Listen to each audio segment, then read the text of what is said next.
Hello दोस्तों, आप सभी का स्वागत है समसामयिक घटना चक्र के इस ऑनलाइन प्लेटफॉर्म पर। मैं मोहित आप सभी का हार्दिक स्वागत करता हूं और आप सभी को ढेर सारी शुभकामनाएं भी देता हूं नववर्ष की। आने वाला साल आपके लिए अपार खुशियों का साल हो, आपकी सफलता का साल हो। पिछला साल जैसा भी रहा, सफलता असफलता जो भी आपके हाथ लगी, अब उनसे आगे बढ़िए और आने वाले साल को बेहतर बनाइए, अपने आने वाले समय को बेहतर बनाइए।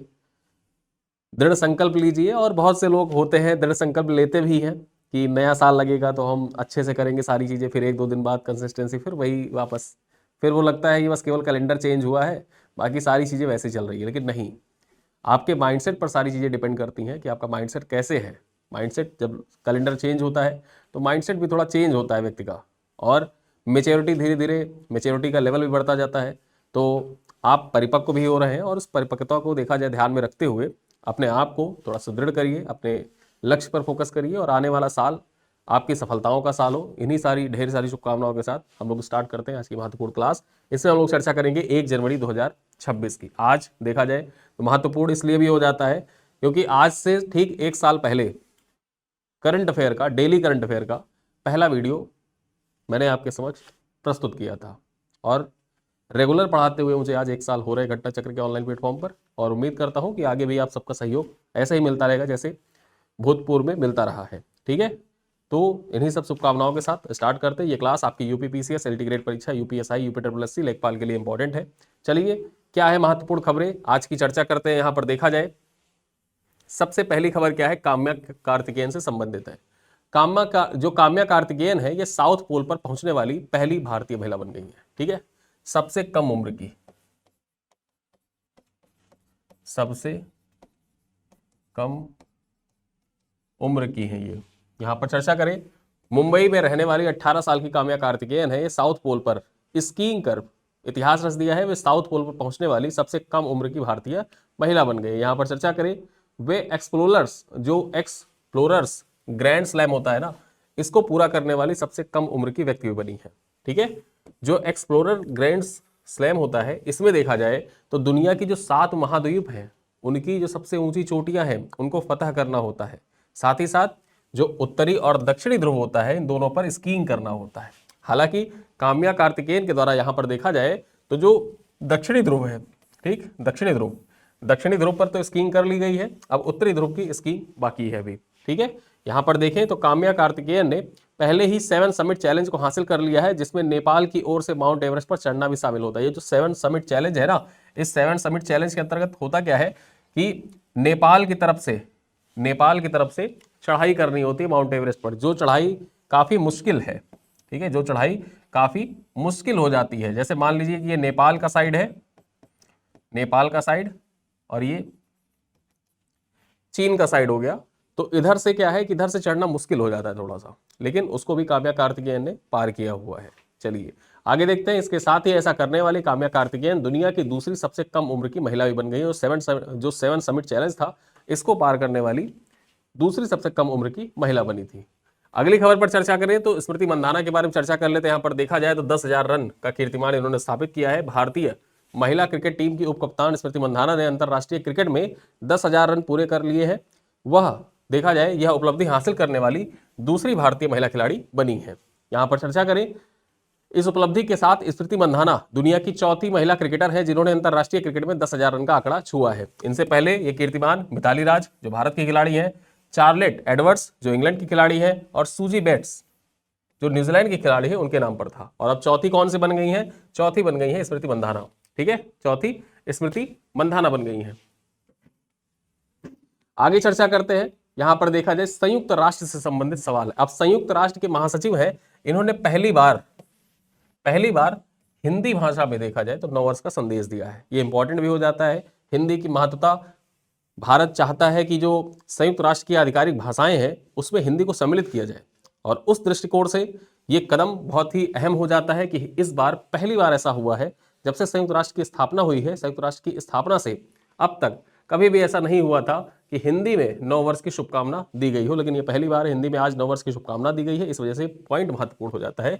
संयुक्त राष्ट्र महासचिव एंटोनियो गुटेरस ने यूएन के इतिहास में पहली बार नववर्ष की हिंदी में संदेश दिया है। ठीक है, इस संदेश में उन्होंने 2026 के लिए विश्व शांति और विकास पर बल देते हुए देशों के सहयोग और एकता का आह्वान भी किया है। तो ये पॉइंट इंपॉर्टेंट हो जाता है आपके लिए। महत्वपूर्ण ये है कि ये जो फोटो आप देख रहे हैं ना, वर्तमान में आपको बताना है कि वर्तमान में जो संयुक्त राष्ट्र के महासचिव हैं, संयुक्त राष्ट्र महासचिव ये कौन है। ठीक, फोटो यहाँ पर लगी हुई है, बताना है ये कौन है। चलिए आगे देखें, यक्ष ऐप के बारे में चर्चा करते हैं। ये जो यक्ष ऐप है इसका विकास यूपी पुलिस के द्वारा किया गया है। यूपी पुलिस के द्वारा इसका विकास किया गया है। ठीक, और इसका लोकार्पण उत्तर प्रदेश के मुख्यमंत्री योगी आदित्यनाथ के द्वारा किया गया। ठीक है, यहां पर चर्चा करें तो वरिष्ठ पुलिस अधिकारी सम्मेलन जो लखनऊ में आयोजित किया गया था पुलिस मुख्यालय में, उसी दौरान इस यक्ष मोबाइल ऐप का लोकार्पण किया गया योगी आदित्यनाथ के द्वारा। यहां पर चर्चा करें तो यक्ष ऐप उत्तर प्रदेश पुलिस द्वारा विकसित एक डिजिटल निगरानी प्रणाली है जिसका उद्देश्य पुलिस कर्मियों की कार्यप्रणाली का रियल टाइम मॉनिटरिंग करना है। जो पुलिस कर्मी होते हैं ना, इनकी जो कार्यप्रणाली है, किस प्रकार से ये कार्य करते हैं, किस प्रकार से आपराधिक डाटा नोट करते हैं, नोट डाउन करते हैं, आपराधिक रिकॉर्ड जो है उन सब की रियल टाइम मॉनिटरिंग करने के लिए ये यक्ष ऐप को लॉन्च किया गया है। ठीक है, इसमें एआई आधारित फेस रिकॉग्निशन और क्राइम जीपीटी के माध्यम से डेटा का विश्लेषण किया जाता है। ठीक है, महत्वपूर्ण ये हो जाता है कि जो फेस रिकॉग्निशन तकनीकी है और क्राइम जीपीटी, इसके माध्यम से होता क्या है कि जो अपराधी हैं उन अपराधियों की पहचान, पुष्टि बहुत सटीक तरीके से होती है। ठीक है, यह ऐप आवाज मिलान तकनीक से अपराधियों की आवाज को किसी भी भाषा में पहचान सकता है। यदि कोई व्यक्ति है उसने अपराध किया है और अपराध करने के बाद करता क्या है कि अपराध करने के बाद वो कहीं छिप जाता है। ठीक है, कहीं छिप जाता है। अब छिपने के बाद उसने अपनी पहचान बदल ली, पहचान बदल ली। ठीक, अपना हुलिया बदल लिया, अपनी पहचान बदल ली, लेकिन उसकी आवाज़ नहीं चेंज होगी, उसका जो आइरिस स्कैन है वो नहीं चेंज हो जाएगा। ठीक है, तो उन सब चीज़ों पर देखा जाए यहाँ पर विशेष फोकस किया गया है कि कोई व्यक्ति है उसकी आवाज़ से उसकी पहचान की जा सकती है इस यक्ष ऐप के जरिए। साथ ही साथ देखा जाए तो बीट सिपाही से लेकर थानेदार तक सभी स्तरों पर डेटा फीडिंग सीधी निगरानी कर जवाबदेही और पारदर्शिता सुनिश्चित करता है। यानी कि कोई सिपाही है, सिपाही से लेकर थानेदार तक जो डाटा फीडिंग करते हैं ना आपराधिक रिकॉर्ड का, उस डाटा फीडिंग की सीधी निगरानी की जा सकती है इसके तहत। तो ये पॉइंट भी इंपॉर्टेंट हो जाता है। इसी वजह से ये यक्ष मोबाइल ऐप है एक क्रांतिकारी बदलाव साबित होगा जो उत्तर प्रदेश की पुलिसिंग व्यवस्था है उसमें। ठीक है, तो याद रखिएगा यक्ष ऐप किसके द्वारा विकसित किया गया है या किस राज्य से संबंधित है, किस राज्य की पुलिसिंग व्यवस्था से संबंधित है, तो ये उत्तर प्रदेश राज्य की पुलिसिंग व्यवस्था से संबंधित है। और पुलिस सुधारों के दृष्टिकोण से ये ऐप भी इंपॉर्टेंट हो जाता है। अगर पुलिस सुधार के दृष्टिकोण से आपसे सवाल मुख्य परीक्षा में पूछ लिया जाए, मुख्य परीक्षा में आपसे सवाल पुलिस सुधार से पूछा जाए तो आप इस ऐप को मेंशन कर सकते हैं, वहां पर डाल सकते हैं इस ऐप को। चलिए आगे देखें, 86वां अखिल भारतीय पीठासीन अधिकारी सम्मेलन के बारे में चर्चा करें। ये फोटो यहाँ पर देख सकते हैं आप, ये 85वें अखिल भारतीय पीठासीन अधिकारी सम्मेलन का फोटो लगा हुआ है यहाँ पर, जो पटना में आयोजित किया गया था 20 से 21 जनवरी 2025 को। ठीक है, ये उसकी फोटो है। लेकिन हम यहाँ पर 86वें अखिल भारतीय पीठासीन अधिकारी सम्मेलन की बात करेंगे। इसका आयोजन कहाँ पर होगा तो महत्वपूर्ण हो जाता है। यहाँ पर देखा जाए 86वां अखिल भारतीय पीठासीन अधिकारी सम्मेलन का आयोजन 19 से 21 जनवरी 2026 तक लखनऊ में उत्तर प्रदेश विधानसभा की मेजबानी में किया जाएगा। यानी कि इस बार देखा जाए तो उत्तर प्रदेश की जो विधानसभा है इसकी मेजबानी में, उत्तर प्रदेश की विधानसभा की मेजबानी में जो अखिल भारतीय पीठासीन अधिकारी सम्मेलन है इसका आयोजन किया जाएगा। ठीक है, और कौन सा सत्र है ये? 86वां सत्र है। यहाँ पर देखा जाए सम्मेलन का उद्घाटन लोकसभा अध्यक्ष ओम बिरला करेंगे, जबकि समापन उद्बोधन उत्तर प्रदेश की राज्यपाल आनंदीबेन पटेल के द्वारा किया जाएगा। इस अवसर पर मुख्यमंत्री योगी आदित्यनाथ भी विशिष्ट अतिथि के तौर पर उपस्थित रहेंगे। इससे पूर्व जो 85वां सम्मेलन की आयोजित किया गया था उसका आयोजन कहाँ पर हुआ था? उसका आयोजन पटना में किया गया था। ठीक है, उसका आयोजन पटना में किया गया था। आगे चर्चा करते हैं, अगली खबर कौन सी है? अगली खबर है गौतम अडानी से रिलेटेड। यहां पर देखा जाए जो गौतम अडानी है इनके द्वारा एआई केंद्र का उद्घाटन किया गया है। और ये एआई केंद्र देखा जाए तो गैर सरकारी क्षेत्र का, ठीक है, गैर सरकारी क्षेत्र का पहला एआई एक्सीलेंस सेंटर है। ये पहला एआई एक्सीलेंस सेंटर है, इस वजह से महत्वपूर्ण हो जाता है। गौतम अडानी के द्वारा इसका उद्घाटन किया गया। यहां पर देखा जाए गौतम अडानी ने 28 दिसंबर 2025 को Sharad Chandra Pawar centre for excellence in artificial intelligence का उद्घाटन किया है। परीक्षा में पूछ सकता है कि Sharad Chandra Pawar centre for excellence in artificial intelligence ये कहां पर अवस्थित है? तो ये महाराष्ट्र में अवस्थित है। यहां पर देखा जाए ये केंद्र विद्या प्रतिष्ठान में स्थापित किया गया है, जो पवार परिवार द्वारा, जो शरद पवार है ना, शरद पवार के द्वारा संचालित शैक्षणिक संस्थान है और इसे अडानी समूह द्वारा वित्त पोषित किया गया है। यानी कि जो ये विद्या प्रतिष्ठान है, विद्या प्रतिष्ठान अडानी समूह के वित्त पोषण से संचालित किया जा रहा है। उसका संचालन जो पवार फैमिली है उसके द्वारा किया जा रहा है। ठीक है, ये केंद्र, ये जो एक्सेलेंस सेंटर है ना, ये देश का पहला गैर सरकारी एआई उत्कृष्टता केंद्र है। ठीक है, गैर सरकारी एआई उत्कृष्टता केंद्र है, इस वजह से इंपॉर्टेंट हो जाता है। और मैं आपको हमेशा कहता हूं, जब भी कहीं ऐसा पॉइंट आ जाए कि देश का पहला, भारत का पहला, विश्व का पहला, उत्तर प्रदेश का पहला, तो ये सारे पॉइंट आपकी परीक्षा के दृष्टिकोण से महत्वपूर्ण हो जाते हैं। आगे चर्चा करते हैं। पार्वती अर्गा पक्षी अभयारण्य जो है, इसको यहां पर देखा जाए इको सेंसिटिव जोन का दर्जा दिया गया है। ठीक है, पार्वती अर्गा पक्षी अभयारण्य ये आपके यूपी स्पेशल के दृष्टिकोण से भी महत्वपूर्ण हो जाता है। यूपी स्पेशल के दृष्टिकोण से इंपॉर्टेंट खबर हो जाती है पार्वती अर्गा पक्षी अभयारण्य। यहां पर चर्चा करें, उत्तर प्रदेश के गोंडा जिले में स्थित पार्वती अर्गा पक्षी अभयारण्य को इको सेंसिटिव जोन घोषित किया गया है। इसकी घोषणा केंद्रीय पर्यावरण, वन एवं जलवायु परिवर्तन राज्य मंत्री जो है कीर्तिवर्धन सिंह, ठीक है, कीर्तिवर्धन सिंह, इन्हीं के द्वारा घोषणा की गई है। कीर्तिवर्धन सिंह के द्वारा इसकी घोषणा की गई है।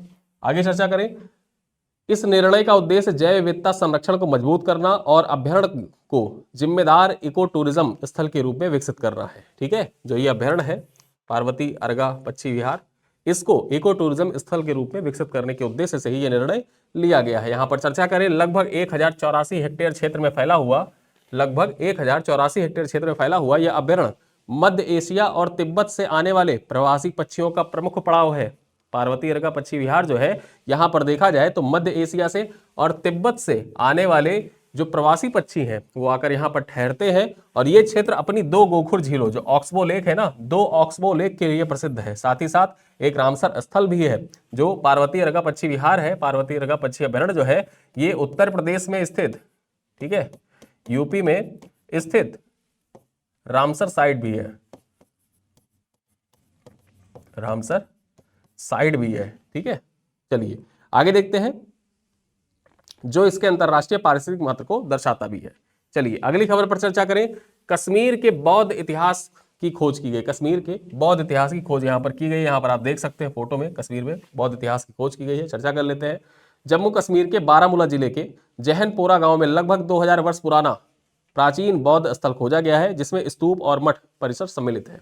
ठीक है, तो यहाँ कश्मीर के बारामूला में 2000 वर्ष पुराना प्राचीन बौद्ध स्थल खोजा गया है, जिसमें स्तूप और मठ सम्मिलित है। यहाँ महत्वपूर्ण ये हो जाता है कि ये स्थल जो है, ये कुषाण काल, 1ली से 3री शताब्दी ईस्वी के बीच में माना जा रहा है। यानी कि ये कुषाण काल का जो स्तूप और मठ है, ये माना जा रहा है कि कुषाण काल का है। ठीक है, चलिए यहाँ पर देखें, इस खोज का आधार फ्रांस के एक संग्रहालय से मिली बारामूला के 3 बौद्ध स्तूपों की धुंधली तस्वीरें हैं। ठीक, इस खोज का जो आधार था वो फ्रांस के एक संग्रहालय से मिली बारामूला के 3 बौद्ध स्तूपों की एक धुंधली तस्वीर थी। और उसी आधार पर यहाँ पर अनुमान लगाया जा रहा है कि ये जो स्तूप मिले हैं ये कुषाणकालीन स्तूप है। ठीक, अब यहाँ पर आपके लिए एक सवाल है कि कुषाण काल में या कनिष्क के काल में कौन सी बौद्ध संगति हुई थी? कौन सी बौद्ध संगति का आयोजन किया गया था? कौन सी बौद्ध संगति था जिसका आयोजन किया गया था कुषाण काल में? ये आप कमेंट बॉक्स में बताइएगा। आगे चर्चा करें। बाद में ड्रोन सर्वेक्षण, मैपिंग और वैज्ञानिक उत्खनन के माध्यम से इसकी पुष्टि की गई और यह खोज कश्मीर के प्राचीन बौद्ध इतिहास को समझने में अत्यंत महत्वपूर्ण माना जा रहा है। ठीक है, तो ये आपके परीक्षा के लिए इंपॉर्टेंट हो जाता है कि हाल ही में जो खोजा गया, कश्मीर में खोजे गए स्तूप और मठ है, उसका संबंध किस काल से है? कुषाण काल से है। कुषाण काल से यहाँ पर, और जो बौद्ध कश्मीर का बौद्ध इतिहास है उसके लिए महत्वपूर्ण यहाँ पर देखा जाए तथ्यात्मक रूप से सारी चीजें उभर कर सामने आई है। आगे चर्चा करें। हुंडई मोटर इंडिया के प्रबंध एवं मुख्य कार्यकारी अधिकारी, यहाँ पर जो प्रबंधक और मुख्य कार्यकारी अधिकारी हैं वो कौन बने हैं? तो यहाँ पर तरुण गर्ग। ठीक, जो तरुण गर्ग हैं ये 1 जनवरी 2026 को, यानी कि आज 1 जनवरी 2026 को तरुण गर्ग ने हुंडई मोटर्स इंडिया के प्रबंध एवं मुख्य कार्यकारी अधिकारी के रूप में पदभार संभाला है। 29 वर्षों के इतिहास में पद संभालने वाले वो पहले भारतीय व्यक्ति हैं। ठीक है, जो तरुण गर्ग है ये 29 वर्षों के इतिहास में, 29 वर्षों के इतिहास में जो हुंडई मोटर्स का इतिहास है, 29 साल हो गए इसकी स्थापना को, हुंडई मोटर्स के 29 सालों के भारत में इतिहास को देखा जाए तो पहले भारतीय व्यक्ति हैं जो इस पद को संभालेंगे। ठीक, चलिए आगे चर्चा करते हैं। न्यूयॉर्क सिटी के इतिहास में पहली बार मेयर ने ली कुरान पर शपथ। ठीक है, पहली बार ऐसा हुआ है कि न्यूयॉर्क सिटी के मेयर ने कुरान पर हाथ रख के शपथ ली है। चर्चा कर लेते हैं। न्यूयॉर्क सिटी के इतिहास में पहली बार जोहरान ममदानी ने मेयर पद की शपथ कुरान पर ली है, जो न्यूयॉर्क शहर में किसी मेयर द्वारा शपथ ग्रहण के लिए इस्लाम के पवित्र ग्रंथ का उपयोग करने का पहला उदाहरण है। यहां पर चर्चा करें, 1 जनवरी 2026 को आधी रात को जब मैनहट्टन की पुरानी सिटी हॉल सबवे स्टेशन पर न्यूयॉर्क अटॉर्नी जनरल, नाम क्या था इनका, लेटेसिया जेम्स के द्वारा इनको शपथ दिलाई गई। ठीक है, 1 जनवरी 2026 को जब 31 तारीख की रात लोग सेलिब्रेट कर रहे थे, पटाखे फोड़ रहे थे और एक दूसरे को हैप्पी न्यू ईयर विश कर रहे थे व्हाट्सएप और अन्य मैसेजिंग ऐप के जरिए रात को, तो उसी दौरान देखा जाता है ये जो जोहरान ममदानी है शपथ लेते हैं न्यूयॉर्क सिटी के मेयर के रूप में। चर्चा कर लें तो 24 वर्षीय जो डेमोक्रेट जोहरान ममदानी है, इस शपथ के साथ न्यूयॉर्क सिटी के पहले मुस्लिम, पहले दक्षिण एशियाई और पहले अफ्रीकन मूल के मेयर बन गए हैं। यहां पर जो जोहरान ममदानी है ना, ये जोहरान ममदानी ये भारतीय फिल्म निर्माता मीरा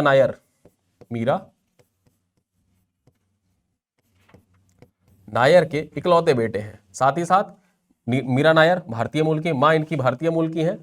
ठीक है, और इनके पिता जो थे वो देखा जाए तो युगांडा से थे। और यहां पर जो जोहरान ममदानी, इनका जन्म भी कहां पर हुआ था, इनका जन्म भी 1991 में युगांडा में इनका जन्म हुआ था।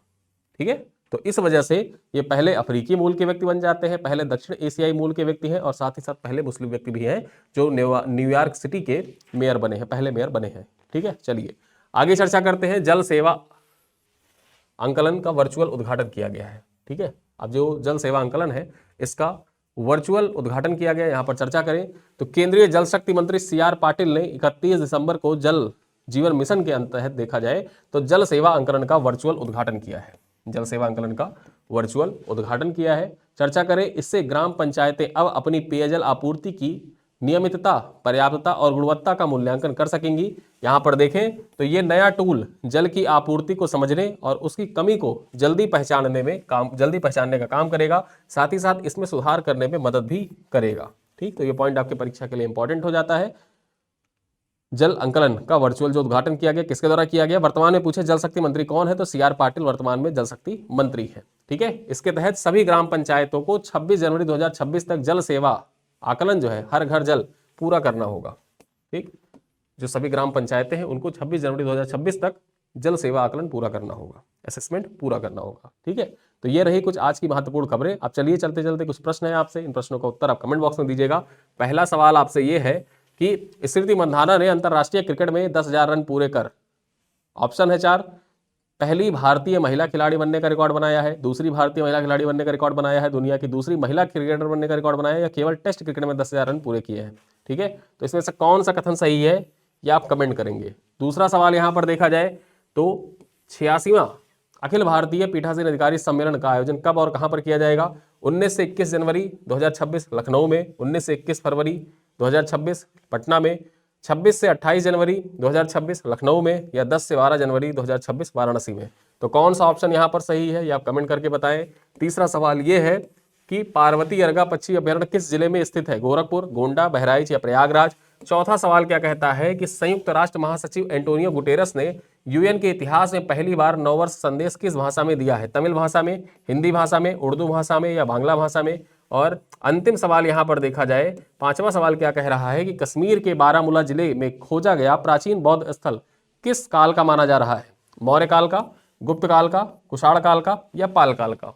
ठीक है, तो ये रहे 5 सवाल। कुछ सवाल मैंने आपसे पूछे हैं वीडियो के अंदर ही, और ये अंत में वीडियो के एंड में भी आपसे मैंने 5 सवाल पूछे हैं। इन सवालों का उत्तर आप कमेंट बॉक्स में दीजिएगा। इस क्लास की जो क्लास PDF है और साथ ही साथ जो टेस्ट है, ठीक है, जो टेस्ट है वो भी ऐप पर आपको मिल जाएगी, वहां पर जाके आप इसको अटेम्प्ट कर सकते हैं। ऐप पर अटेम्प्ट करिएगा टेस्ट को। इसके साथ इस वीडियो को करते हैं यहीं पर समाप्त। मिलते हैं अगली क्लास में, तब तक के लिए बहुत बहुत धन्यवाद।